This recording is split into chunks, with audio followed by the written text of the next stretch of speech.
Assalamualaikum warahmatullahi wabarakatuh. Kembali lagi di channel Kelas Hukum, channel di mana kita belajar hukum bersama-sama. Dengan saya sendiri, Doni Pareji Ashar, sebagai legal konsultan di kantor hukum Muhammad Iqbal dan rekan.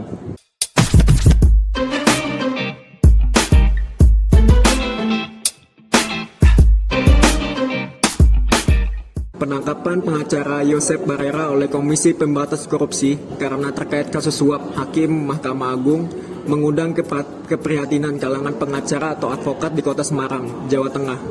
Yosep selama ini dikenal aktif di media sosial sebagai YouTuber, membantu masyarakat kecil yang mengalami ketidakadilan dalam proses hukum. Dia juga selalu mengkritisi setiap isu politik dan hukum yang sedang terjadi. Dalam konstruksi perkara KPK menjelaskan bahwa mulanya ada laporan pidana dan gugatan perdata terkait dengan aktivitas dari Korporasi Simpan Pinjam ID di Pengadilan Negeri Semarang yang diajukan Haryanto Tanaka atau HT dan Ipan Dwi Kusuma Sujanto atau IDKS dengan diwakili melalui kuasa hukumnya yaitu YP dan EKS. Saat proses persidangan di tingkat pengadilan negeri dan pengadilan tinggi, HT dan LS belum puas dengan keputusan pada dua lingkup pengadilan tersebut, sehingga melanjutkan upaya hukum berikutnya di tingkat kasasi pada Mahkamah Agung. Dalam pengurusan kasasi tersebut, KPK menduga YP dan LS melakukan pertemuan dan komunikasi dengan beberapa pegawai di kepanitraan Mahkamah Agung yang dinilai mampu menjadi penghubung atau hingga fasilitator dengan majelis hakim yang nantinya bisa mengkondisikan putusan sesuai dengan keinginan YP dan LS. Para pihak yang diamankan beserta barang bukti kemudian dibawa ke Jakarta untuk dilakukan pemeriksaan di Gedung Merah Putih KPK. Adapun sejumlah uang yang berhasil diamankan sebesar 205.000 dolar Singapura dan 50 juta rupiah. Berdasarkan ketentuan jangka waktu penanganan perkara kasasi oleh Mahkamah Agung saat ini diatur secara spesifik dalam ketentuan internal Mahkamah Agung, yaitu keputusan Ketua Mahkamah Agung nomor 39/SK/10 tahun 1994 tentang pedoman pelaksanaan tugas dan administrasi pada Mahkamah Agung. Yang terakhir yang disempurnakan pada tahun 2007 SK Ketua Mahkamah Agung nomor 214/KMA/SK/12 2014 tentang mengenai jangka waktu penanganan perkara pada Mahkamah Agung. Penanganan perkara kasasi di MA melalui 9 tahapan dengan jangka waktu maksimal adalah 250 hari sejak berkas perkara diterima oleh Mahkamah Agung hingga pengiriman salinan putusan ke PN pengaju. Yang pertama, penerimaan berkas perkara kasasi dari PN oleh Biro Umum Mahkamah Agung, jangka waktu maksimal berkas perkara ada pada Biro Umum adalah 5 hari. Dan yang kedua, berkas perkara tersebut disampaikan oleh Biro Umum kepada Direktorat Peranata dan Tata Laksana. Dalam hal ini adalah Subdirektorat Kasasi Perkara atau Perdata yang ditelaah kelengkapannya. Jangka waktu maksimal penelaahan berkas termasuk meminta kelengkapan berkas ke PN pengaju jika ditemukan ketidakkelengkapan berkas perkara adalah 14 hari. Yang ketiga, berkas perkara yang sudah dinyatakan lengkap diteruskan kepada panitera muda atau perkara perdata umum untuk diregistrasi dan diteruskan kepada Ketua Kamar Perdata. Di tahap ini perkara kasasi sudah mendapat nomor register perkara dan pemberitahuan atau rilis.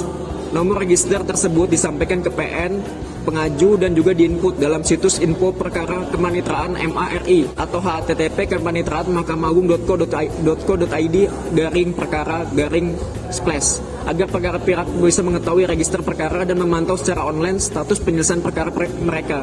Jangka maksimal di ketahapan ini adalah 13 hari. Selanjutnya, Ketua Kamar menetapkan Majelis Mahkamah Hakim Agung yang akan memeriksa perkara dan majelis tersebut memeriksa perkara maksimal selama 90 hari. Untuk seterusnya diputus yang disebut juga dengan proses musyawarah dan ucapan. Setelah musyawarah, amar putusan dimuat pada situs info perkara tersebut. Tetapi salinan putusan belum bisa diterima oleh PN, pengaju, dan para pihak karena harus diminutasi atau pemberkasan terlebih dahulu. Selanjutnya, secara sederhana, minutasi merupakan proses penyusunan naskah dan salinan putusan yang terdiri dari pengetikan draft, putusan, koreksi draft oleh Hakim Agung dan panitera pengganti, secara otentifikasi dokumen oleh panitera muda perkara. Secara keseluruhan, proses minutasi memakan waktu yang cukup lama, yaitu maksimal 98 hari. Setelah proses tersebut selesai, barulah dalam jangka waktu paling lama 14 hari, panitera muda perkara mengirimkan salinan putusan beserta berkas perkara lainnya ke PN pengaju untuk diteruskan ke para pihak. Jadi dapat disimpulkan bahwa jangka waktu maksimal penanganan perkara menurut ketentuan internal Mahkamah Agung sejak pengajuan permohonan kasasi ke PN sampai dengan pengiriman salinan putusan ke PN pengaju adalah 315 hari. Akan tetapi pada prakteknya penanganan perkara kasasi bisa lebih lama dari jangka waktu yang sudah ditetapkan sendiri oleh Mahkamah Agung. Berkaitan dengan itu, para pihak disarankan untuk memantau status penyelesaian perkaranya melalui laman info perkara pada status kepaniteraan Mahkamah Agung sebagaimana sudah disebutkan sebelumnya. Jika para pihak mendapati jangka waktu penanganan perkara yang melampaui jangka waktu yang ditetapkan oleh Mahkamah Agung dalam peraturan-peraturannya yang disebutkan di bagian sebelumnya, maka para pihak dapat menanyakannya kepada kepaniteraan Mahkamah Agung baik melalui surat ataupun mendatangi langsung meja informasi di Mahkamah Agung. Sebagai disclaimer, video edukasi ini kami buat semata-mata agar teman kelas hukum dapat memahami tentang perkara Mahkamah Agung. Jadi tetap nantikan video edukasi lainnya di channel kelas hukum. Sekian edukasi singkat bagi teman-teman kelas hukum agar dapat berhati-hati dalam bertindak. Sampai jumpa di video lainnya. Jangan lupa like, comment, share, and subscribe. Wassalamualaikum warahmatullahi wabarakatuh.